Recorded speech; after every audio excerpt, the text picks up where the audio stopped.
Hello students, welcome to catchy chemistry.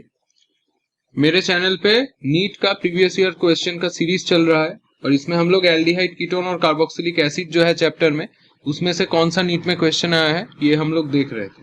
तो उसका 2 part मैंने ऑलरेडी बना दिया है, इसका और 2 पार्ट आएगा, तो ये तीसरा पार्ट है और एक पार्ट हमारा चैनल पे आएगा। तो तब तक के लिए चैनल पे अगर नए हो तो जरूर से सब्सक्राइब कर लेना। क्वेश्चन जो है यहाँ पर चला आया है, when aniline reacts with oil of bitter almond. अब एनिलीन क्या है यहाँ पर जानना पड़ेगा कि एनिलीन क्या है। एनिलीन जो है ये जो है बेंजीन के ऊपर NH2 है, इसके साथ क्या रिएक्ट किया है, oil of bitter almond. Oil of bitter almond मतलब क्या है, बेंजल्डिहाइड। इसको ऑयल ऑफ बीटर आमंड बोला जाता है, बेंजल्डिहाइड। तो बेंजल्डिहाइड जो है उसका फॉर्मूला भी दे दिया गया है C6H5CHO। तो मतलब C डबल बॉन्ड में O और यहाँ पर H, और उसके बाद C6H5 मतलब क्या है, ये बेंजीन वाला पोर्शन हो गया। Condensation takes place and benzal derivative is formed, this is known as. तो इसके साथ एनिलीन के साथ ऑयल ऑफ बीटर आमंड मतलब बेंजल्डिहाइड का रिएक्शन अगर हम लोग करेंगे तो यहाँ पर क्या हो जाएगा। तो देखो यहाँ पर जो है ये जो H2 है और ये जो O है ये एक्चुअली निकल जाता है। तो ये अगर निकल जाए तो यहाँ पर कुछ इस तरीके का कंपाउंड बन जाता है, जहां पर नाइट्रोजन है, फिर डबल बॉन्ड है, फिर CH है और यहाँ पर एक बेंजीन रिंग है। तो कुछ इस तरीके से यहाँ पर जो ये बन चुका है इसका नाम है बेंजिलिडीन एनिलीन। इसका नाम क्या है, बेंजिलिडीन एनिलीन। और ये जो है कंडेंसेशन प्रोडक्ट है, मतलब यहाँ पर जो है H2O निकल गया है, तो बेंजिलिडीन एनिलीन इसको यहाँ पर बोला जाता है। और ये अगर एनिलीन जो है वो प्राइमरी एमीन है 1 डिग्री, उसके साथ अगर एल्डिहाइड रिएक्ट कर जाए, कोई भी अगर 1 डिग्री एमीन के साथ एल्डिहाइड रिएक्ट कर जाए तो जो तैयार होता है उसको हम लोग शिप्स बेस बोलते हैं। तो यहाँ पर ये हो जाएगा एक्चुअली शिप्स बेस, जो कि एक्चुअली कलरलेस होता है, पर एयर में अगर तुम रख दो तो वो एक्चुअली क्या हो जाता है, वो कलरफुल एक कंपाउंड में, मतलब पिंकिश कलर में चेंज हो जाता है। तो 49 का जो होगा ऑप्शन ए होगा, शिप्स बेस। इसको शिप्स रिएजेंट भी यहाँ पर बोला गया है, शिप्स रिएजेंट ये नहीं है, शिप्स बेस है। तो option question number 50, compound A has a molecular formula C2Cl3OH। एक कंपाउंड है जिसका मॉलिक्यूलर फॉर्मूला है C2Cl3 और OH।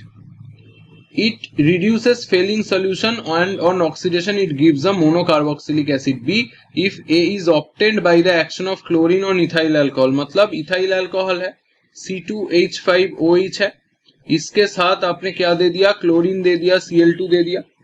तो क्लोरीन के साथ इथाइल अल्कोहल रिएक्शन करने पर जो बनता है वो है A, जिसका फॉर्मूला यहाँ पर दे दिया गया है C2Cl3OH।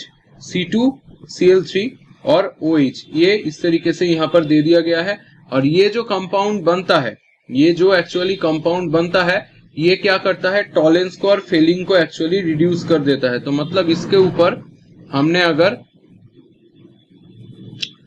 फेलिंग दे दिया, इसके ऊपर अगर हमने फेलिंग दे दिया, फेलिंग सोल्यूशन दे दिया, तो ये इसको रिड्यूस कर देता है और रिड्यूस करके क्या बना देता है, बी बना देता है। और ये जो बी है ये एक मोनोकार्बोक्सिलिक एसिड है। तो हमें जो आइडेंटिफाई करना होगा ये ए कौन सा है। तो देखो CH3, CH2 फिर OH, इसके साथ अगर यहाँ पर पहले Cl2 देना होगा, तो पहले अगर तुम यहाँ पर Cl2 दोगे तो यहाँ पर जो H है, यहाँ पर ये जो Cl है और यहाँ पर से और एक H जो है, ये दोनों निकल जाएगा। तो मतलब -2HCl यहाँ पर निकल जाएगा। तो क्या बच गया है, CH3 बच गया है और CH और O बच गया है। तो CH3 CHO कुछ इस तरीके से आ जाएगा। इसके ऊपर फिर से अगर 3Cl2 दे दोगे तुम, तो यहाँ पर क्या हो जाएगा, यहाँ पर जो हो जाएगा, ये जो 3H है इसके साथ 3 क्लोरीन रिएक्ट करेगा और -3HCl, 3HCl निकल जाएगा। तो यहाँ पर CCl3 CHO कुछ इस तरीके से तुम्हें मिल जाएगा, जो कि एक्चुअली जो है कंपाउंड ए है। इसका अगर फॉर्मूला तुम मैच कराओ तो C2Cl3OH है और इसका नाम एक्चुअली है क्लोराल। या इसका नाम क्या है, ट्राइक्लोरो एसिटल्डिहाइड। अब ये क्लोरल जो है ये फेलिंग सॉल्यूशन को रिड्यूस करता है, फेलिंग को रिड्यूस करता है, और ये क्या करता है, एक monocarboxylic acid that is CaCl3COOH जो है वो बना देता है। तो यहाँ पर ए जो होगा वो एक्चुअली क्लोरल है, तो कंपाउंड ए को आइडेंटिफाई करना होगा। तो कंपाउंड ए जो है वो क्लोरल है, तो ऑप्शन सी जो होगा वो करेक्ट ऑप्शन यहाँ पर हो जाएगा। Next question, Which of the following compounds will undergo self-aldol condensation in the presence of cold dilute alkali? कौन सा यहाँ पर जो कंपाउंड दिया गया है उसमें से सेल्फ एल्डोल होगा। अब देखो एल्डोल अगर रिएक्शन तुम अगर मेरे चैनल पे देखोगे तो एल्डोल रिएक्शन जो है, एल्डोल रिएक्शन किसके साथ होता है, ये एल्डिहाइड के साथ हो सकता है और कीटोन के साथ हो सकता है। और कौन सा एल्डिहाइड कीटोन, जिसके अंदर at least one alpha hydrogen present है। मतलब ये जो CHO ग्रुप है, ये इसका जो कार्बन है वो कार्बोनिल कार्बन, इसका जो नियर बाई कार्बन होता है वो अल्फा कार्बन होता है और उसमें एटलीस्ट एक हाइड्रोजन होना चाहिए। तो देखो ऑप्शन ए जो है ये कार्बोनिल कार्बन, इसके ये जो स्क्वायर कर रहा हूं ये अल्फा कार्बन है और इसमें कोई हाइड्रोजन नहीं है, तो ये एल्डोल नहीं करेगा। जिसमें हाइड्रोजन नहीं होता वो एल्डिहाइड क्या करता है, तुम्हारा कैनिजरो करता है। तो इसीलिए ये जो ऑप्शन है यहाँ पर अल्फा हाइड्रोजन नहीं है, तो ये कैंसिल हो गया। नेक्स्ट यहाँ पर भी देखो CHO है, फिर CHO के जो एडजेसेंट जो कार्बन है यहाँ पर अल्फा, तो यहाँ पर जो है एक H प्रेजेंट है, मतलब ये एक्चुअली हो सकता है। अब नेक्स्ट C6H5CHO, इसमें भी देखो C6H5CHO में कोई अल्फा हाइड्रोजन नहीं है, क्योंकि इसको अगर ड्रॉ करें हम लोग ये कुछ इस तरीके का दिखता है बेंजाल्डिहाइड। और मैंने पहले ही वीडियो में बोला था कि ये जो है कैनिजरो करता है, क्योंकि ये जो कार्बोनिल कार्बन होता है इसके बीच में जो ये पास में जो कार्बन होता है इसके पास कोई हाइड्रोजन नहीं रहता, तो इसीलिए ये जो एक्चुअली है ये गलत है। नेक्स्ट बचा क्या, CH3CH2CHO। अब देखो CH3CH2CHO में क्लियरली एक CHO ग्रुप प्रेजेंट है, मतलब ये कार्बोनिल कार्बन है और उसके पास में जो कार्बन होगा ये क्या है, अल्फा, अल्फा में 2 हाइड्रोजन प्रेजेंट है। यहाँ देखो B भी सही है D भी सही है, दोनों में ही अल्फा हाइड्रोजन प्रेजेंट है, पर यहाँ पर बोला है सेल्फ एल्डोल कंडेंसेशन। अब कौन सेल्फ, मतलब खुद से जो है एल्डोल कंडेंसेशन में पार्टिसिपेट कर जाएगा, जिसके अंदर ज्यादा अल्फा हाइड्रोजन होगा। तो यहाँ पर clearly more alpha hydrogen is directly proportional to more aldol condensation, more aldol condensation या पार्टिसिपेशन का चांस भी उतना बढ़ जाता है, क्योंकि यहाँ पर B और D दोनों में ही अल्फा हाइड्रोजन है और दोनों में से D में जो है अल्फा हाइड्रोजन ज्यादा है, 2 है, तो इसीलिए क्या हो जाएगा, ये खुद से ज्यादा B के रिस्पेक्ट पे भी ज्यादा रिएक्ट कर जाएगा। और क्योंकि यहाँ पर जो है एक ही ऑप्शन को तुम चूज कर सकते हो, तो इसीलिए ऑप्शन B जो है ये नहीं होगा, D जो है हो जाएगा। तो ये बहुत पुराना साल का क्वेश्चन लग सकता है, पर इस टाइप का जो क्वेश्चन है वो अभी भी आता है और यहाँ पर ये ध्यान रख के करना पड़ता है कि कौन सा एल्डोल में पार्टिसिपेट करेगा, कौन सा कैनिजरो में या कौन सा हैलोफॉर्म में। Next question, which of the following compounds will give positive test with Tollens reagent. Positive test कौन देता है टॉलेंस रिएजेंट में, कोई भी एल्डिहाइड दे सकता है, वो एरोमेटिक हो या एलिफेटिक हो। तो एसिटिक एसिड जो होता है वो तो एसिड होता है, ये नहीं देगा। एसीटोन जो होता है वो कीटोन होता है, ये भी नहीं देगा। ये कीटोन जो है टॉलेंस के साथ रिएक्ट नहीं करता। एल्डिहाइड के साथ अगर टॉलेंस देके, टॉलेंस रिएजेंट अगर देके उसको हीट किया जाए तो यहाँ पर सिल्वर मिरर का प्रेसिपिटेट जो है वो बन जाता है, सिल्वर मिरर का प्रेसिपिटेट जो है बन जाता है। और ये सिल्वर जो है पूरा टेस्ट ट्यूब के अंदर एक मिरर के फॉर्म में प्रेसिपिटेटेड होता है। एसिटामाइड एक एमाइड है, वो भी नहीं देखा, तो देगा कौन, एसिटल्डिहाइड। एसिटल्डिहाइड जो है वो टॉलेंस के साथ रिएक्ट कर लेगा। तो यहाँ पर देखो मैं पूरा बैलेंस्ड इक्वेशन यहाँ पर बोल देता हूँ, तुम एक बार देख लो।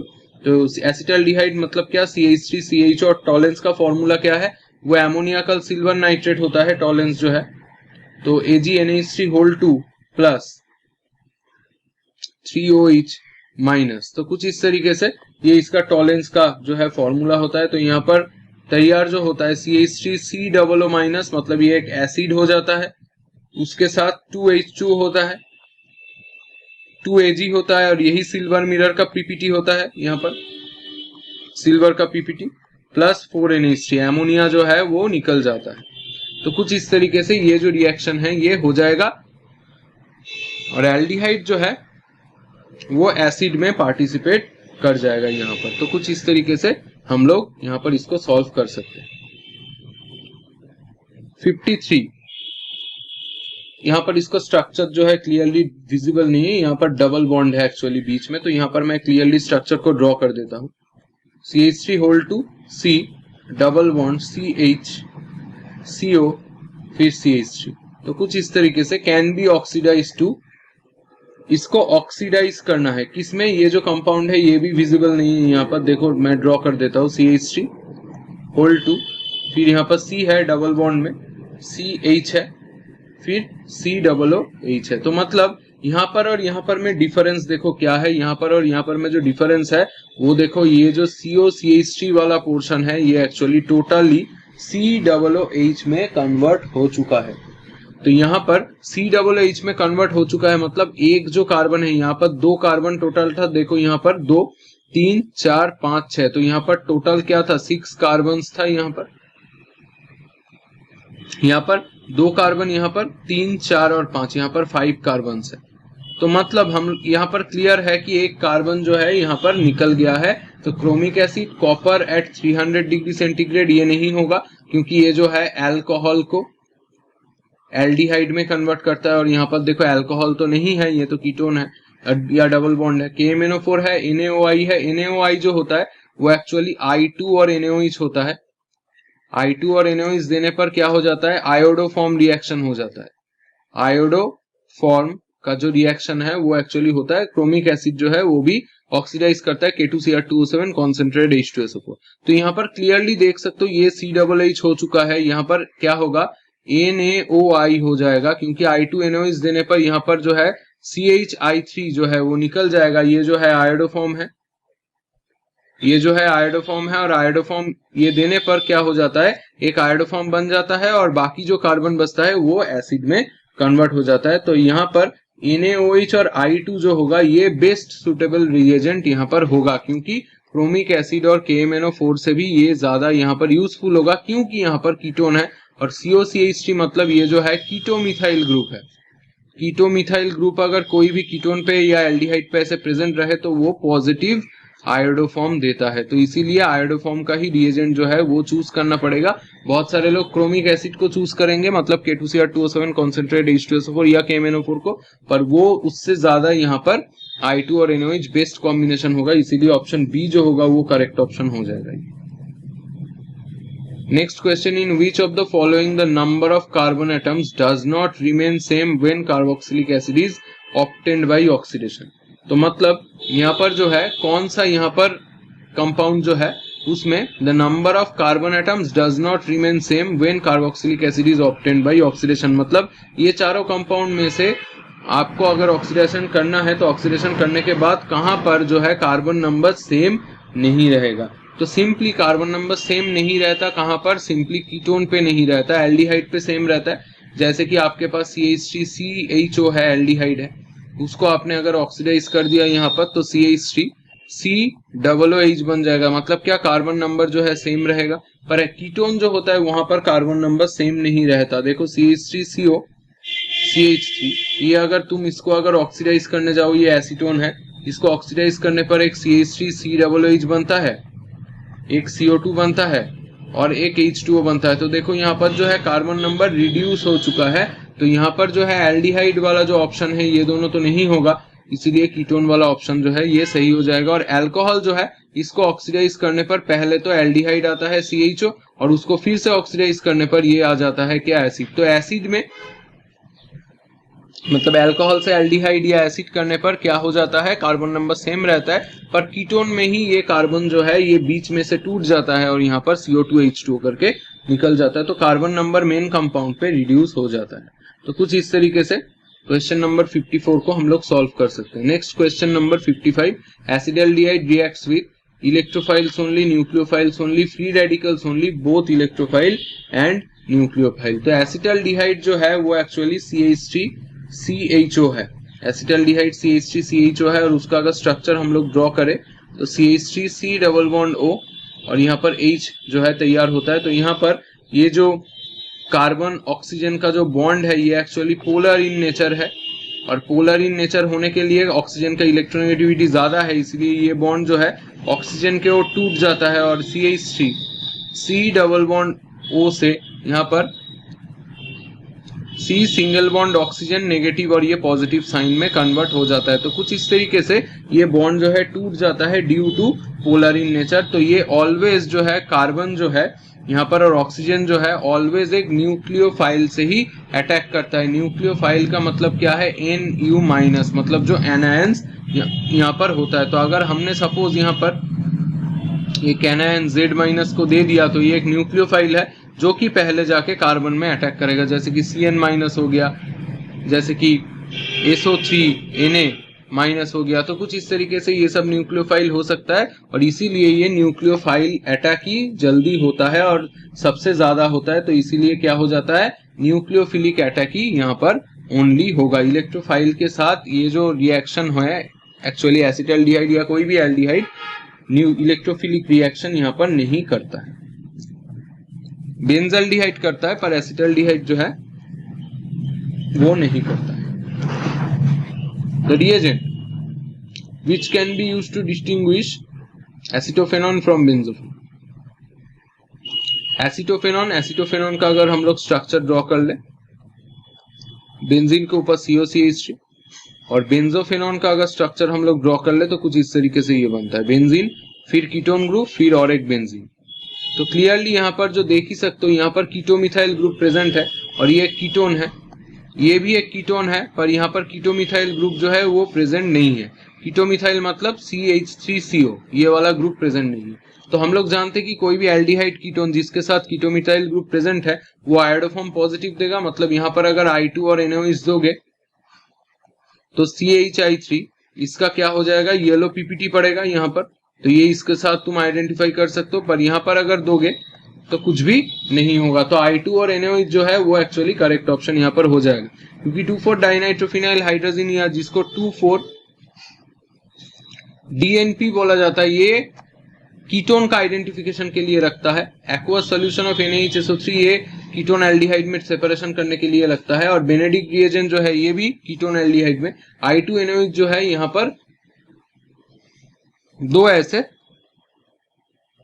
कीटोन को तुम सेपरेट इजीली कर सकते हो। तो कुछ इस तरीके से इसको सॉल्व कर सकते हो। और ये जो है यहाँ पर CHI3 का प्रेसिपिटेट पढ़ने के बाद यहाँ पर C6H5 COONA ये बच जाएगा और ये C6H5 COONA जो है ये सॉल्ट करके यहाँ पर हो जाएगा। ऑप्शन डी जो होगा वहां पर करेक्ट ऑप्शन हो जाएगा। नेक्स्ट क्वेश्चन नंबर 57, ये एक कंपाउंड दे दिया गया है, the above shown compound, the above shown polymer is obtained when a carbonyl compound is allowed to stand, it is a white solid, the polymer is, जो polymer यहाँ पर दिया गया है ये पॉलीमर एक्चुअली ट्राईऑक्सेन का स्ट्रक्चर है। ये पॉलीमर चैप्टर से भी क्वेश्चन ये बनता है, एल्डिहाइड से भी आता है, क्योंकि ट्राईऑक्सेन जो होता है वो एक एल्डिहाइड से बनता है। तो ऑप्शन ए जो होगा ये तो करेक्ट ऑप्शन हो जाएगा। तो यहाँ पर क्या लगता है 3HCHO, इसका एक्वस सॉल्यूशन लगता है, मतलब फॉर्मेल्डिहाइड लगता है। और इसको अगर पॉलीमराइजेशन कर दो तो कुछ इस तरीके से ये जो स्ट्रक्चर है ये बन जाता है, ऑक्सीजन ऑक्सीजन फिर यहाँ पर CH2 ऑक्सीजन CH2। तो ये जो होता है एक्चुअली ट्राईऑक्सेन होता है जो कि एक्चुअली HCHO से बनता है। तो यहाँ पर ऑप्शन ए जो होगा वो करेक्ट ऑप्शन हो जाएगा।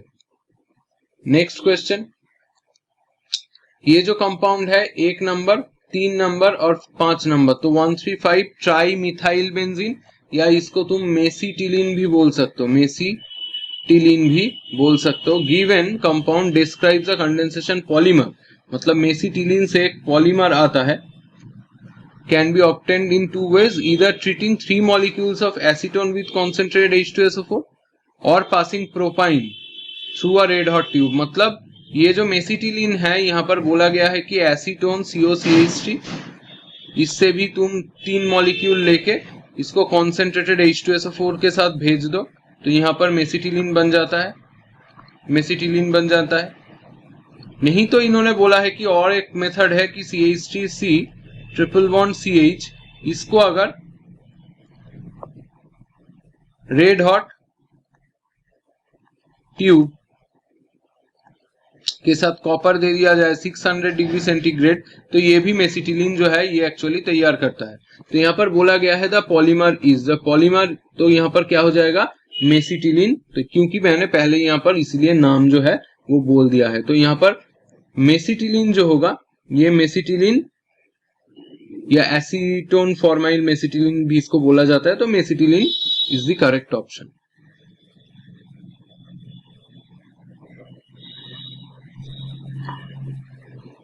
तीन एसीटोन दे दिया गया है HCl, तीन यहाँ पर H2O जो है वो निकल चुका है, और यहाँ पर C डबल बॉन्ड होगा यहाँ पर, और यहाँ पर भी CH, फिर C के डबल बॉन्ड देके CH3, यहाँ पर डबल बॉन्ड होगा। तो ये जो पॉलीमर B बना है is obtained when acetone is saturated with hydrogen chlorine hydrogen chloride gas B can be. ये जो B है वो क्या है? तो B यहाँ पर जो है इसको फोरॉन बोला जाता है, B जो है इसको फोरॉन बोला जाता है। इसका रिएक्शन अच्छे से यहाँ पर देख लो, 3 एसीटोन मॉलिक्यूल। ये बहुत इंपॉर्टेंट क्वेश्चन है, पहले बहुत आता था, अभी बहुत साल तक नहीं आया है, पर इससे रिलेटेड क्वेश्चन आ ही सकता है। तो बहुत अच्छे से जान लो यहाँ पर, क्योंकि बहुत सारे स्टूडेंट ये नहीं जानते हैं। तो C डबल बॉन्ड फिर CH3, ये एक एसीटोन मॉलिक्यूल है, प्लस और एक एसीटोन मॉलिक्यूल को हमें ऐसे कुछ ड्रॉ करना होगा।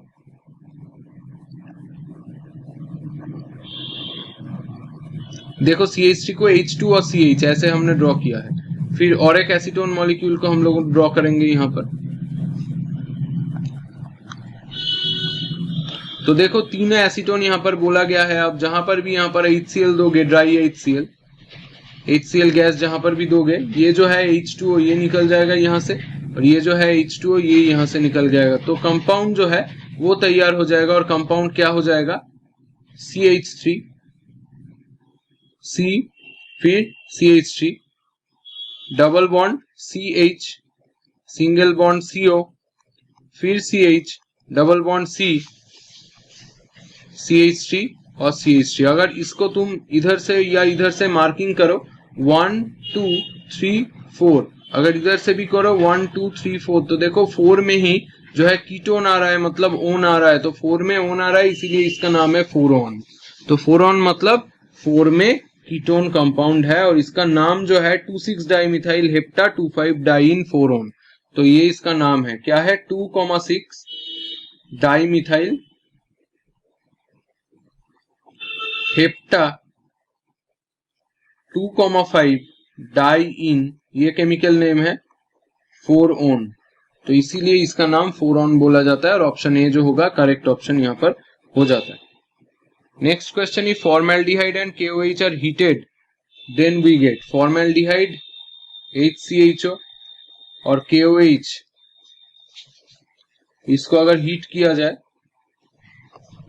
तो यहाँ पर क्या हो जाता है? फॉर्मेल्डिहाइड और KOH को अगर हीट किया जाए, ये KOH एक्चुअली 50% है, तो फॉर्मेल्डिहाइड में अल्फा हाइड्रोजन नहीं है, तो ये 2 मॉलिक्यूल लगता है और कैनिज़ारो रिएक्शन करता है। बहुत बार मैंने प्रीवियस वीडियो में या मेरे चैनल पे कैनिज़ारो का डिटेल वीडियो भी है। तो एक मॉलिक्यूल जो फॉर्मेल्डिहाइड है वो तो HCOO बनाता है, पर दूसरा मॉलिक्यूल रिड्यूस होकर CH3OH बना देता है। तो ये वाला पार्ट जो है रिड्यूस होके आया है, ये वाला पार्ट ऑक्सीडाइज होके आया है, और ये जो रिएक्शन है ये कैनिज़ारो रिएक्शन यहाँ पर बोला जाता है। तो यहाँ पर ऑप्शन में देखो मीथेन नहीं मिलता, इथाइल फॉर्मेट एसिटिलीन नहीं मिलता, मिथाइल अल्कोहल मिलता है। तो option B is the correct option, और ये कैनिज़ारो रिएक्शन होता है। Formalin is an aqueous solution of क्या? फॉर्मेल्डिहाइड। फॉर्मेल्डिहाइड का 40% एक्वस सोल्यूशन को एक्चुअली फॉर्मेलिन बोला जाता है। तो formalin is the 40% aqueous solution of HCHO। Formaldehyde का फॉर्मूला HCHO होता है। Next question, the reaction that does not give benzoic acid as the major product. इनमें से कौन सा रिएक्शन में बेंजोइक एसिड जो है वो मेजर प्रोडक्ट के रूप में नहीं आता है? तो देखो CH2OH में K2Cr2O7 दिया है, मतलब स्ट्रॉन्ग ऑक्सीडाइजिंग एजेंट, तो ये COOH में कन्वर्ट कर देगा। तो यहाँ पर C6H5 COOH हो जाता है। हमें बोला गया है कौन किस में नहीं होता। NaOCl H2O देने पर भी ये जो है ये एक CHI3 बना देगा, ये क्लोरोफॉर्म है तो CHCl3 बना देगा क्योंकि यहाँ पर क्लोरीन दिया है, और एक C6H5 COOH बना देगा। तो मतलब ये भी होगा। PCC जो होता है ये वीक होता है, ये क्या कर सकता है? CH2OH को सिर्फ CHO में कन्वर्ट कर सकता है। इसका नाम है पीरिडीनियम क्लोरोक्रोमेट, और ये क्या करता है? ऑक्सीडेशन जो है एल्डिहाइड में ही स्टॉप कर देता है। तो ऑप्शन सी जो होगा वो करेक्ट ऑप्शन, क्योंकि यहाँ पर फर्दर एसिड जो है तैयार नहीं हो सकता। और KMnO4 तो और भी पावरफुल है यहाँ पर, तो KMnO4 भी बहुत पावरफुल है K2Cr2O7 के जैसा, और ये भी C6H5COOH में कन्वर्ट कर देता है। तो कुछ इस तरीके से ऑप्शन सी जो होगा इसका करेक्ट ऑप्शन हो जाएगा। 63. Which one of the following esters gets hydrolyzed most easily under alkaline condition? मतलब ये बहुत इंपॉर्टेंट क्वेश्चन है इस तरीके का, कौन सा एस्टर इनमें से सभी जो है एस्टर दिया गया है, देखो OCO यहाँ पर है, तो सभी जो है एस्टर है, एस्टर में से सबसे ज्यादा इजीली हाइड्रोलाइज कौन हो जाएगा? तो सबसे ज्यादा इजीली जो हाइड्रोलाइज हो जाएगा वो होगा जिसमें -I इफेक्ट वाला ग्रुप है। जितना -I इफेक्ट होगा उतना ही directly proportional to ease of hydrolysis. तो यहाँ पर सबसे स्ट्रॉन्ग -I इफेक्ट कहां पर देगा? जो NO2 है। Cl भी है, पर Cl जो है वो उतना अच्छा -I इफेक्ट नहीं देता। NO2 जो होता है वो स्ट्रॉन्ग इलेक्ट्रॉन विदड्रॉइंग ग्रुप होता है, इसलिए NO2 का -I इफेक्ट सबसे ज्यादा होगा। वो इलेक्ट्रॉन को पूरा विदड्रॉ कर लेगा, और जिसका इलेक्ट्रॉन विदड्रॉइंग पावर सबसे ज्यादा होता है वही सबसे रेडिली हाइड्रोलाइज्ड होता है, वही कंपाउंड। तो इसीलिए ऑप्शन डी जो होगा करेक्ट ऑप्शन यहाँ पर हो जाएगा। नेक्स्ट 4 कंपाउंड यहाँ पर ड्रॉ किया गया है। यहाँ पर C6H5COCl मतलब बेंजीन के ऊपर COCl बेंजोइल क्लोराइड, फिर NO2 दिया है, CH3 दिया है, COHO दिया है। The correct decreasing order of their reactivity towards hydrolysis. तो हमने पहले ही यहाँ पर बोला है कि जितना -I इफेक्ट वाला ग्रुप जाएगा उतना ही ईज ऑफ हाइड्रोलिसिस होगा, ईज ऑफ हाइड्रोलाइसिस यहाँ पर हो जाता है। तो यहाँ पर चारों में से -I इफेक्ट सबसे ज्यादा देता है NO2, तो NO2 जो है सबसे ज्यादा आसानी से हाइड्रोलाइज हो जाएगा। तो यहाँ पर देखो ऑप्शन जो है सी और डी में दोनों में ही पहले जो है 2 दिया गया है। इसके बाद जो सबसे ज्यादा -I इफेक्ट देता है वो एक्चुअली क्या है? CHO। इसका -I इफेक्ट का एक ऑर्डर है, तो यहाँ पर इसीलिए जो 4 होगा वो बाद में होगा। तो यहाँ पर 2 और 4 दोनों में ही है। अब बाकी बचा CH3 और C6H5 मतलब नॉर्मल यहाँ पर ऐसे बेंजीन के ऊपर COCl। अब CH3 जो होता है ये तो +I देता है, तो +I देगा तो इजीली हाइड्रोलिसिस नहीं होगा, इसीलिए जो होगा 1 पहले आएगा और 3 बाद में आएगा। तो ऑप्शन सी जो होगा वो करेक्ट ऑप्शन हो जाएगा, और डी गलत हो जाएगा, क्योंकि हम लोग -I से +I की ओर प्रोग्रेस कर रहे हैं। -I होगा तो जल्दी हाइड्रोलिसिस होगा, और +I होगा तो उल्टा हो जाएगा, मतलब वाइस वर्सा। यहाँ पर हम लोग लिख सकते हैं कि +I जितना होगा उतना हाइड्रोलिसिस पावर जो है कम हो जाएगा। यहाँ पर बेंजीन के ऊपर MgBr ग्रिग्नाट दिया है, CO2 और H2O+ P बना है, क्या हो जाएगा? तो देखो बेंजीन के ऊपर MgBr देने पर CO2 मतलब COO, ये डायरेक्टली COO MgBr हो जाता है। उसके पास सिंपल रिएक्शन है, H2O+ देने पर मैंने बहुत बार बोला है कि OMgBr जो है OH में कन्वर्ट हो जाता है। तो CO था ही, उसके साथ OH आ गया, मतलब बेंजोइक एसिड आ गया। तो यहाँ पर C6H5COOH ऑप्शन सी जो होगा, ऑप्शन बी जो होगा वो करेक्ट ऑप्शन यहाँ पर हो जाएगा।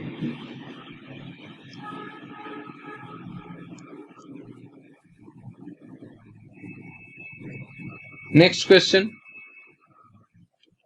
which of the following compound gives benzoic acid on hydrolysis? कौन सा कंपाउंड से बेंजोइक एसिड बनता है? क्लोरोबेंजीन। क्लोरोबेंजीन मतलब C6H5 और Cl, इसका हाइड्रोलिसिस करोगे मतलब H3O+ दोगे या H2H+ दोगे, तो यहाँ पर क्या बेंजोइक एसिड बनता है? नहीं, ये नहीं बनता है, यहाँ पर OH से रिप्लेसमेंट हो जाता है। बेंजोइल क्लोराइड C6H5COCl, C6H5COCl से अगर आपने H3O+ दे दिया तो यहाँ पर HCl जो है निकल जाएगा, ये जो HCl है वो निकल जाएगा, और यहाँ पर C6H5COOH बच जाएगा। अब तुम बोलोगे कहाँ से आया है? H3O+ जो है इसके अंदर H2O है, जो कि दो तरीके से यहाँ पर टूट सकता है, एक है H+ और दूसरा है OH-। ये H+ ये Cl- के साथ रिएक्ट करके HCl निकल गया, और ये जो OH है ये CO के साथ ऐड हो गया, तो C6H5COOH।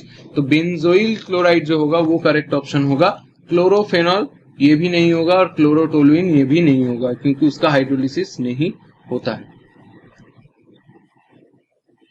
Carboxylic acids have higher boiling point, बहुत इंपॉर्टेंट क्वेश्चन है, then aldehyde, ketone, even alcohol of comparable molecular mass. It is due to क्या? यहाँ पर कार्बोक्सिलिक एसिड जो होता है यहाँ पर इंटरमॉलिक्यूलर हाइड्रोजन बॉन्ड में पार्टिसिपेट कर देता है। इंट्रा नहीं, इंटर मॉलिक्यूलर मतलब मोर देन वन मॉलिक्यूल यहाँ पर इन्वॉल्व है। इंट्रा मतलब सिंगल मॉलिक्यूल में ही हो चुका है हाइड्रोजन बॉन्ड। तो यहाँ पर इसीलिए जो होता है ऑप्शन डी जो होगा वो करेक्ट ऑप्शन हो जाएगा। यहाँ पर कार्बोक्सिलिक एसिड कुछ इस तरीके से हम लोग इसको ड्रॉ कर सकते हैं कि कार्बोक्सिलिक एसिड में कैसे हाइड्रोजन बॉन्ड यहाँ पर होता है। ये एक हो गया। इसके बाद सी OH, तो कुछ इस तरीके से यहाँ पर डॉटेड लाइन ऐसे दे देंगे। यहाँ पर डॉटेड लाइन, तो देखो दो कार्बोक्सिलिक एसिड मॉलिक्यूल है, ये एक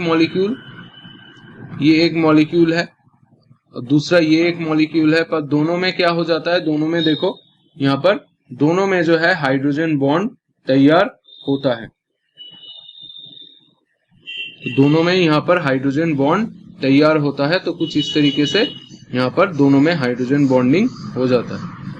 तो यहाँ पर ये जो हाइड्रोजन बॉन्डिंग है, ये हाइड्रोजन बॉन्डिंग इंट्रामोलिक्यूलर नहीं है, इंटरमोलिक्यूलर हाइड्रोजन बॉन्ड यहाँ पर है। और इंटरमोलिक्यूलर हाइड्रोजन बॉन्ड जो है, इंटरमोलिक्यूलर हाइड्रोजन बॉन्ड, इसका मतलब क्या है, यहाँ पर more than one molecule involve यहाँ पर है। तो यहाँ पर इसलिए इंटरमोलिक्यूलर हाइड्रोजन बॉन्ड जो है ऑप्शन डी जो होगा, इसीलिए ये करेक्ट ऑप्शन यहाँ पर हो जाएगा।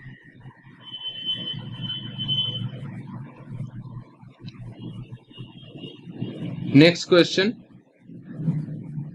68, the major product of the following reaction is. यहाँ पर मेजर प्रोडक्ट कौन सा होगा। मेजर प्रोडक्ट, बेंजीन के ऊपर 2 COOH दे दिया गया है, फिर उसके बाद NH3 दे दिया गया है, स्ट्रॉन्ग हीटिंग। तो मेजर प्रोडक्ट यहाँ पर कौन होगा, देख ही सकते हो। देखो यहाँ पर बेंजीन के ऊपर ऐसे COOH,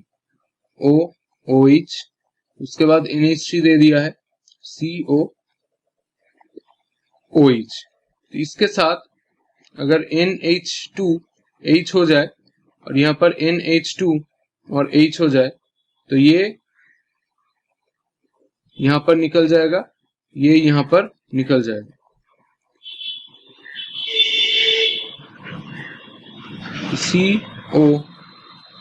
CO, फिर यहाँ पर NH2, क्योंकि यहाँ पर H2 निकल गया है और यहाँ पर NH2। तो बेंजीन के ऊपर 2 ऐसे CONH2 और CONH2 ऐसे निकल जाएगा। उसके बाद अगर स्ट्रॉन्ग हीटिंग यहाँ पर किया जाए तो ये वाला पार्ट जो है NH3 और H निकल जाएगा।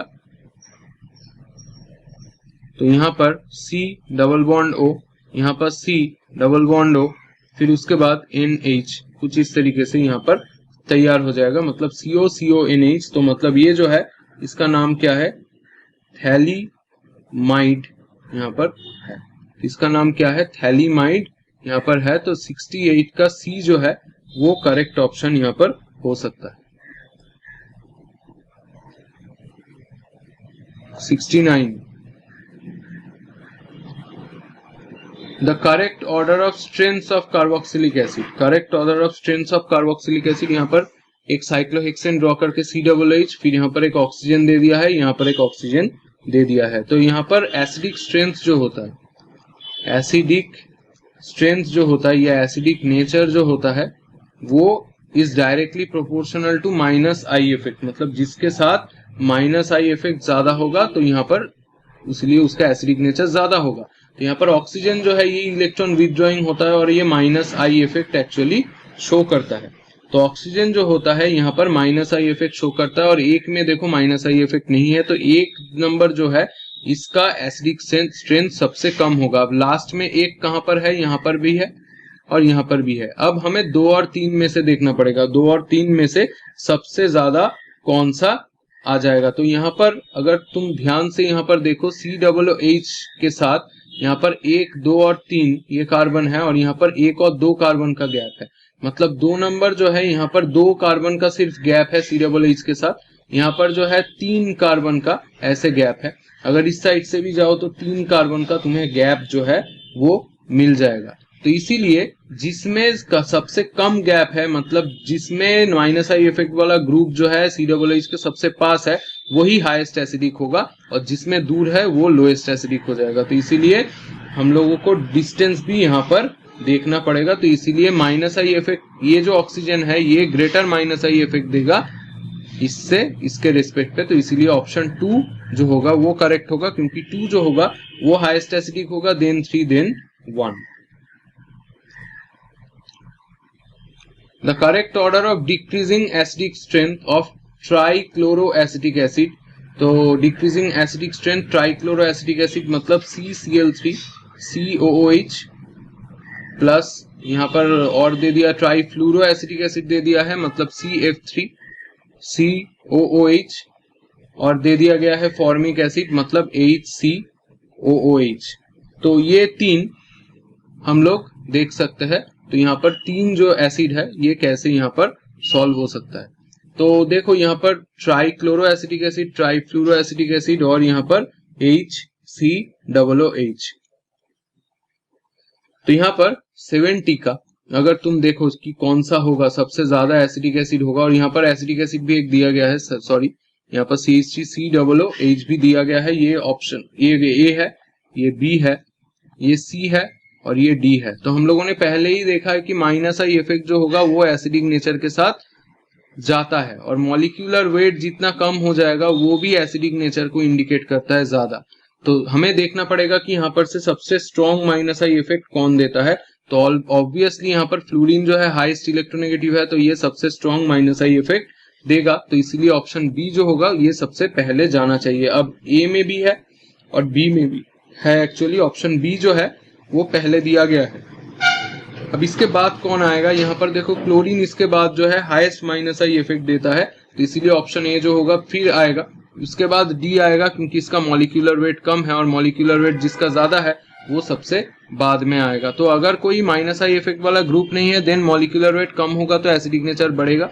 अगर माइनस आई इफेक्ट वाला ग्रुप है तो जिसका माइनस आई इफेक्ट वाला इफेक्ट ज्यादा होगा, इलेक्ट्रॉन विड्रॉइंग पावर जिसका ज्यादा होगा, जैसे कि फ्लोरीन के रेस्पेक्ट पे और क्लोरीन के रेस्पेक्ट पे फ्लोरीन का इलेक्ट्रॉन विड्रॉइंग इफेक्ट ज्यादा है, तो इसीलिए बी जो होगा वो मोर एसिडिक देन ए हो जाएगा। तो इसीलिए ऑप्शन ए जो होगा करेक्ट ऑप्शन हो जाएगा। यहाँ पर अगर सभी को तुम आइडेंटिफाई नहीं भी कर सकते फिर भी 2 को आइडेंटिफाई करोगे तब भी तुम्हारा आंसर जो है निकल जाता है। टेक्निक मैटर करता है यहाँ पर। Which one of the following is most reactive towards electrophilic reagent? इसमें से कौन सा सबसे ज्यादा इलेक्ट्रोफिलिक रिएजेंट के साथ अच्छे से रिएक्ट कर जाएगा। तो यहाँ पर जो देखना पड़ेगा कि सबसे ज्यादा इलेक्ट्रोफिलिक रिएजेंट के साथ सबसे अच्छा कौन यहाँ पर रिएक्ट करता है। तो देखो बेंजीन के ऊपर CH3 और OCH3 दे दिया गया है, फिर यहाँ पर CH3 और OH दे दिया गया है, CH3 और NHCO CH3 मतलब सभी जगह पे CH3 जो है वो कॉमन है। अब यहाँ पर जो है OCH3 दिया गया है जो कि एक प्लस आई इफेक्ट वाला ग्रुप है, OH भी प्लस आई इफेक्ट वाला ग्रुप है, NHCO CH3 भी इलेक्ट्रॉन डोनेट ही करता है और CH2OH भी इलेक्ट्रॉन डोनेट करता है। पर इसमें से सबसे ज्यादा जो प्लस आई इफेक्ट देता है वो है ये D वाला, इसीलिए D जो होगा सबसे ज्यादा प्लस आई इफेक्ट देगा, तो मतलब इलेक्ट्रॉन को डोनेट करेगा, इसीलिए इलेक्ट्रोफिलिक रिएजेंट के साथ सबसे आसानी से ये रिएक्ट कर जाएगा। तो ऑप्शन डी जो होगा वो करेक्ट ऑप्शन हो जाएगा। An organic compound A on treatment with NH3 gives B, which on heating gives C. C when treated with Br2 in presence of KOH produces ethylamine. Compound A is, तो एक organic compound है जिसको A बोला गया है, इसके साथ NH3 का ट्रीटमेंट कर दिया गया है, NH3 का ट्रीटमेंट कर देने पर B दिया गया है, इसको हीट करने पर C मिला है, C को ट्रीट किया है जब Br2 और KOH के साथ, तब जाके वो क्या करता है एक इथाइलैमिन बनाता है, मतलब C2H5NH2 ये कंपाउंड एक्चुअली बनाता है। तो ये जो ऑप्शन ए है, मतलब क्वेश्चन में जो ए बोला गया है ये क्या है। तो देखो CH3CH2 COOH ये जो ऑप्शन है इसको अगर हम लोग पकड़ ले CH3CH2 COOH, क्योंकि ये एमीन मतलब यहाँ पर एमोनिया है मतलब COOH के साथ रिएक्ट करेगा। अब यहाँ पर चारों COOH है, देखो C2H5 में कोई ब्रांचिंग नहीं है तो ये ब्रांच को हटा दो, C2H5 में 2 कार्बन है तो यहाँ पर Br2KOH मतलब हॉफमैन, वहां पर एक कार्बन हट गया, तो 2 कार्बन से अगर स्टार्ट करेंगे तो एक कार्बन हट जाएगा तो एक ही कार्बन बच जाएगा, तो ये ऑप्शन भी गलत हो गया। यहाँ पर देखो 1 2 3 4 कार्बन है उसमें से एक हट गया तो यहाँ पर लास्ट में 3 बचेगा, तो ये भी ऑप्शन गलत है। तो 3 कार्बन से हमें स्टार्ट करना पड़ेगा। इसके ऊपर क्या होगा, ये NH3 देने पर यहाँ पर 2 और H अगर हम लोग कर दे ये OH और ये H निकल जाएगा, तो यहाँ पर CH3 CH2 फिर CONH2 ये आ जाएगा B में। इसको अगर हीट कर दिया तुमने तो यहाँ पर H2 और यहाँ पर O निकल जाएगा, तो CH3 CH2 CN ये आ जाएगा। Br2 और KOH यहाँ पर अगर दे दिया, सॉरी यहाँ पर जो है NH3 डायरेक्टली ऐड हो जाएगा। इसको मैं ऐसे ड्रॉ कर देता हूँ, यहाँ पर डिटेल में मैंने नहीं बोला है यहाँ पर, तो डिटेल में मैं बोल देता हूँ। CH3 COOH प्लस यहाँ पर NH3, ये पहले हमें हीट नहीं दिया है तो CH3 COONH4 हो जाएगा। उसके साथ तुमने अगर हीट दे दिया, इसको अगर तुमने हीट दे दिया तो यहाँ पर से H2O जो है निकल जाता है और CH3 CONH2 बन जाता है, जिसके ऊपर यहाँ पर Br2 और KOH देने पर ये जो है कीटोन वाला कंपाउंड, ये जो CO है वो हट जाता है और CH3 NH2 ये हमारा तैयार हो जाता है, जिसको हम लोग क्या बोल सकते हैं, जिसको हम लोग एक एमीन बोल सकते हैं। और यहाँ पर CH3, यहाँ पर एक CH2 था तो यहाँ पर भी एक CH2 आ जाएगा और यहाँ पर भी एक CH2 आ जाएगा। तो कुछ इस तरीके से इसका रिएक्शन हो सकता है और ये हॉफमैन डिग्रेडेशन है, बहुत इंपॉर्टेंट है, तो इसीलिए ऑप्शन डी जो होगा वो करेक्ट ऑप्शन यहाँ पर हो जाएगा। Next, propionic acid with Br2 and P। Propionic acid का मतलब क्या है? CH3 CH2 COOH, इसके साथ रेट P और Br2 दे दिया गया है। ऐसा कोई भी एसिड जिसके ऊपर अल्फा हाइड्रोजन है, जहां पर तुमने रेट P और Br2 दे दिया, तो इसको HBZ रिएक्शन बोला जाता है। और HBZ रिएक्शन का फुल फॉर्म होता है हेल-वोलार्ड-जेलिंस्की रिएक्शन, बहुत इंपॉर्टेंट होता है। इसके साथ H2O देने पर क्या हो जाता है, अल्फा पोजीशन में एक हाइड्रोजन जो है वो एलिमिनेटेड होता है और वहां पर जो है एक हैलोजन, जैसे कि यहाँ पर ब्रोमीन दे दिया गया है, वो चला आता है। तो ऑप्शन यहाँ पर बोला गया है कौन सा होगा। अब यहाँ पर जो है ऑप्शन में देखो, एक ब्रोमीन कोई भी ऑप्शन पे ही नहीं है। देखो ये वाला जो कार्बन है इसके पास वाला ये अल्फा है, इसमें ब्रोमीन नहीं घुसा है, तो ये ऑप्शन गलत हो गया। नेक्स्ट, इसमें COBr हो गया है, ऑप्शन गलत हो गया। इसमें देखो 2 ब्रोमीन घुसा है अल्फा में, और यहाँ पर देखो 1 ब्रोमीन यहाँ पर, 1 ब्रोमीन यहाँ पर, तो 2 ब्रोमीन ऐसे नहीं घुस सकता है, तो ये ऑप्शन भी गलत हो गया। तो ऑप्शन सी जो होगा करेक्ट ऑप्शन होगा, क्योंकि यहाँ पर ये इंडिकेट कर रहा है कि रेट P और Br2 जो है वो 2 बार यहाँ पर यूज किया गया है। तो CH3C, ऊपर में ब्रोमीन, नीचे में ब्रोमीन और यहाँ पर COOH। तो कुछ इस तरीके से ये सॉल्व हो सकता है। ऑप्शन सी जो होगा वो करेक्ट ऑप्शन हो जाए।